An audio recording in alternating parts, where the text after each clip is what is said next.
പറഞ്ഞത് പല കാര്യങ്ങളും അവർക്ക് പുറത്ത് പറയാൻ പറ്റത്തില്ലെന്നാണ് പറഞ്ഞത്. അതൊക്കെ പറയുവാണെങ്കിൽ രാഹുൽ ദാസ് ചിലപ്പോൾ ഇച്ചിരി ബുദ്ധിമുട്ടേണ്ടതായിട്ട് വരും. ഞങ്ങളൊക്കെ അങ്ങ് ഇറങ്ങും. എങ്ങോട്ട് ഇറങ്ങും? നിയമപരമായിട്ട്, ലീഗലി നീങ്ങും. അവന് 22-23 വയസ്സില്ലേ? ഇപ്പൊ എല്ലാ കുറ്റവും കുറവും കിച്ചുവിന്റെ മണ്ടയ്ക്കായി. എല്ലാത്തിനും കാരണം, സംഭവിച്ചതിനും സംഭവിക്കാൻ പോകുന്നതിനും എല്ലാം കാരണം കിച്ചുവാണ്. കിച്ചു മാത്രമാണ്. ഇത്രയും നാളും പലരും അഹങ്കരിച്ച് നടന്നതിനും പലരും കാണിച്ച മോശമായ കാര്യങ്ങളും പ്രവർത്തികളും ഒന്നുമല്ല, കിച്ചു ചെയ്തതാണ് ഏറ്റവും വലിയ മോശപ്പെട്ട പ്രവർത്തി. എല്ലാ തെറ്റും കിച്ചുവിന്റെ ഭാഗത്താണ്. ഫാദർ നോബിൾ ഫിലിപ്പ്, ഇദ്ദേഹത്തിനോട് എനിക്ക് ഭയങ്കര ബഹുമാനമാണ്. സ്റ്റിൽ ഇപ്പോഴും ബഹുമാനം തന്നെയാണ്. പക്ഷെ ഇദ്ദേഹം കിച്ചുവിനെ കുറിച്ച് പറഞ്ഞ കാര്യങ്ങളോട് എനിക്ക് യോജിക്കാൻ വേണ്ടി സാധിക്കുന്നില്ല. അദ്ദേഹത്തെ തെറ്റിദ്ധരിപ്പിച്ചതാണോ എന്ന് എനിക്കറിയില്ല. ചിലപ്പോൾ ആയിരിക്കാം. അദ്ദേഹം ചിലപ്പോൾ ഒരു പക്ഷം മാത്രമേ കേട്ടിട്ടുണ്ടാവുകയുള്ളൂ. അതുകൊണ്ടായിരിക്കാം അദ്ദേഹത്തിന് ഇങ്ങനൊരു തെറ്റിദ്ധാരണ ഉണ്ടായത്. ഇവിടെ ശരിക്കും പറഞ്ഞു കഴിഞ്ഞാല് കിച്ചുവാണോ എല്ലാം തുടങ്ങി വെച്ചത്? രേണു എന്ന് പറയുന്ന വ്യക്തിക്ക് അവർക്ക് അസുഖമാണ്, വയ്യാഴികയാണ്. ഓക്കെ, അവരവരുടെ സർവൈവൽ ജേർണിയും അവരിപ്പോ കടന്നു പൊയ്ക്കൊണ്ടിരിക്കുന്ന ചികിത്സയുടെ കാര്യവും അവരുടെ അവസ്ഥയും ഒക്കെ തന്നെ വീഡിയോ ആയിട്ട് ചെയ്യുന്നതിൽ ഒരു പ്രശ്നവും ഇല്ല. അത് ചെയ്യണം. കാരണം പലർക്കും അതൊരു മോട്ടിവേഷനാണ്, ഇൻസ്പിറേഷനാണ്. പക്ഷേങ്കില് ഇത് തുടങ്ങി വെച്ചത് അൺഫോർച്ചുനേറ്റ്ലി രേണു തന്നെയാണ്. ഒരു വ്യക്തിക്ക് നിരന്തരമായിട്ട് കമന്റുകളിലൂടെ അമ്മയെ കാണാൻ വേണ്ടി പോ എന്ന് പറയാൻ ഇടയാക്കിയത് രേണുവാണ്. രേണുവിന്റെ വീഡിയോയിലൂടെ രേണു പറഞ്ഞു, 11 വയസ്സ് മുതൽ ഞാൻ വളർത്തിയ മകൻ എന്നെ കാണാൻ വന്നില്ല എന്ന് പറഞ്ഞ് കല്ലുകൾ ഇട്ടുകൊടുത്തത് രേണുവാണ്. ആ കല്ലുകൾ നിരന്തരമായിട്ട് കിച്ചുവിന്റെ മണ്ടയ്ക്ക് എറിഞ്ഞപ്പോഴേക്കും അവൻ വന്നൊരു മറുപടി പറഞ്ഞു. എന്തുകൊണ്ട് ഞാൻ കാണാൻ പോകുന്നില്ല, എന്തുകൊണ്ട് ഞാൻ താല്പര്യപ്പെടുന്നില്ല എന്നൊരു മറുപടി പറഞ്ഞു. അത്രയല്ലേ അവൻ ചെയ്തുള്ളൂ. ആരുടെ ദേഹത്താണേലും നിരന്തരം കല്ലെറിയുമ്പോൾ അവർ ഉറപ്പായിട്ടും പ്രതികരിക്കും. ആ പ്രതികരണം മാത്രമാണ് കിച്ചു നടത്തിയത്. ഇവിടെ ഫാദർ കുറച്ച് കാര്യങ്ങൾ പറയുന്നുണ്ട്. ഞാൻ ആ വീഡിയോ കുറച്ചൊന്ന് കാണിച്ചു തരാം. അതിനുശേഷം നമുക്ക് ബാക്കി സംസാരിക്കാം. അമ്മയും മകനുമായിട്ട് അതങ്ങ് തീർത്താൽ മതിയായിരുന്നു. പക്ഷെ ഇതിപ്പം എന്താ പറയാ, എറിയാനുള്ള കല്ല് കൊണ്ട് കൊടുത്ത പോലായി അല്ലേ? മറ്റുള്ളവർക്ക് രേണുസുതിയെ എറിയുവാനായിട്ടുള്ള കല്ല് അങ്ങോട്ട് കൊണ്ട് കൊടുത്തു. അപ്പൊ എന്ത് ചെയ്യുന്നു? അവിടെ നിന്നവരെല്ലാവരും എറിഞ്ഞുകൊണ്ടേ ഇരിക്കുകയാണ് ചെയ്തുകൊണ്ടിരിക്കുന്നത്. പക്ഷെ രേണുസുതിക്കൊന്നും ഒന്നും സംഭവിക്കാൻ പോകുന്നില്ല. രേണുസുതി ദൈവ ആരോഗ്യം കൊടുത്ത് ആയുസ് കൊടുത്ത് മടങ്ങി വരുമെന്നാണ് എൻ്റെ ഒരു വിശ്വാസം. നല്ലൊരു ജോലിക്കാരനായി മിടുക്കനായി ജീവിക്കുക. അത് രേണുസുതിയെ കൂടുതൽ അങ്ങ് കുടുംബത്തെ ചവിട്ടി താക്കാൻ ശ്രമിക്കുവാണെങ്കിൽ കൂടെ നിൽക്കാൻ ആൾക്കാരുണ്ട്.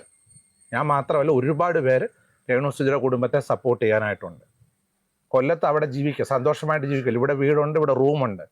വേണമെങ്കിൽ ഇവിടെ ഒന്ന് സമാധാനത്തോടെ അന്തസ്സായിട്ട് അഭിമാനത്തോടെ ജീവിക്കാം. ആ പെൺകുട്ടി എന്നോട് ഒരാൾ വിളിച്ച് പറഞ്ഞത് പല കാര്യങ്ങളും അവർക്ക് പുറത്ത് പറയാൻ പറ്റത്തില്ലെന്നാണ് പറഞ്ഞത്. അതൊക്കെ പറയുവാണെങ്കിൽ രാഹുൽ ദാസ് ചിലപ്പോൾ ഇച്ചിരി ബുദ്ധിമുട്ടേണ്ടതായിട്ട് വരും. ഞങ്ങളൊക്കെ അങ്ങ് ഇറങ്ങും. എങ്ങോട്ട് ഇറങ്ങും? നിയമപരമായിട്ട്, ലീഗലി നീങ്ങും. അവന് 22-23 വയസ്സില്ലേ?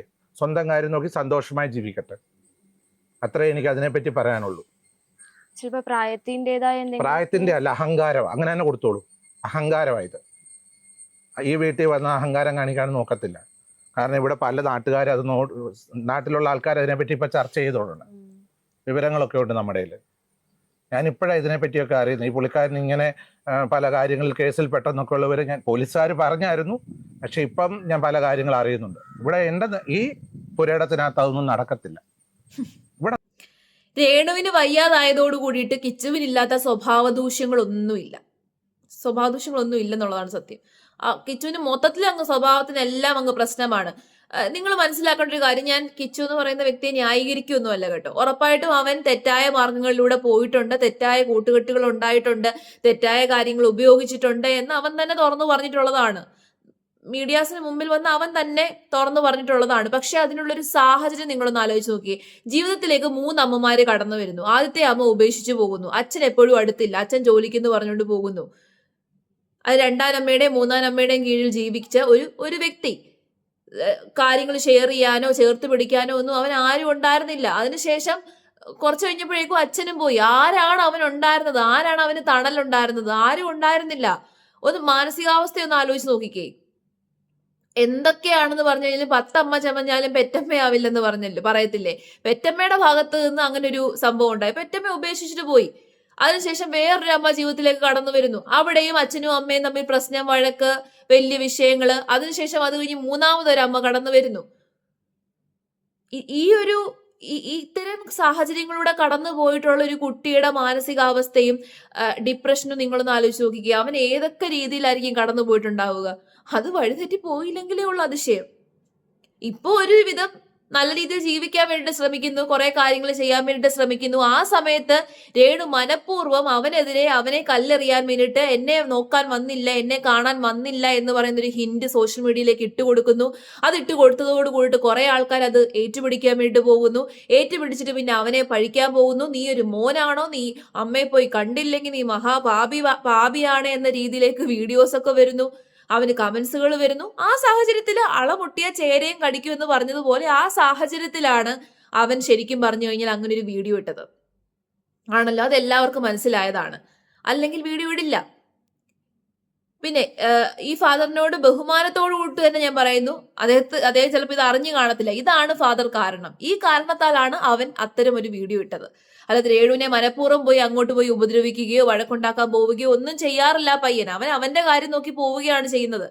പിന്നെ അഹങ്കരിക്കരുതെന്ന് പറയുന്നു. ഇപ്പോഴും ആരാണ് അഹങ്കരിച്ചുകൊണ്ടിരിക്കുന്നത് എന്ന് സോഷ്യൽ മീഡിയയിലുള്ളവർക്ക് എല്ലാം നല്ലതുപോലെ അറിയാം.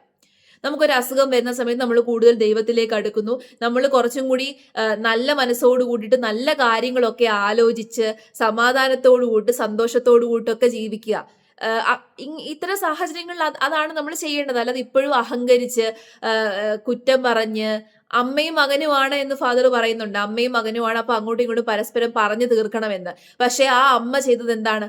അമ്മ വളർത്തിയതാണ് എന്ന് പറയുന്ന അതേ അമ്മ തന്നെ സോഷ്യൽ മീഡിയയിൽ വന്ന് മോനെ കുറ്റം പറഞ്ഞു. 11 വയസ്സ് തൊട്ട് ഞാൻ വളർത്തി, അവൻ എന്നെ കാണാൻ വന്നില്ല എന്ന് കുറ്റം പറഞ്ഞു.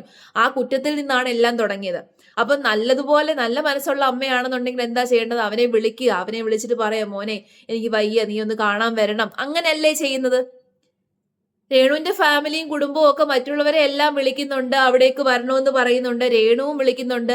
പക്ഷേ സ്വന്തം മകനായിട്ട് വളർത്തിയ അവനെ എന്തുകൊണ്ട് അങ്ങോട്ട് വിളിച്ചില്ല? അങ്ങനെ വിളിച്ചിരുന്നു എന്നുണ്ടെങ്കിൽ, സ്നേഹത്തോടെ വിളിച്ചിരുന്നുണ്ടെങ്കിൽ ആ പയ്യൻ ഒരിക്കലും ഇങ്ങനെ ചെയ്യുമെന്ന് എനിക്ക് തോന്നുന്നില്ല.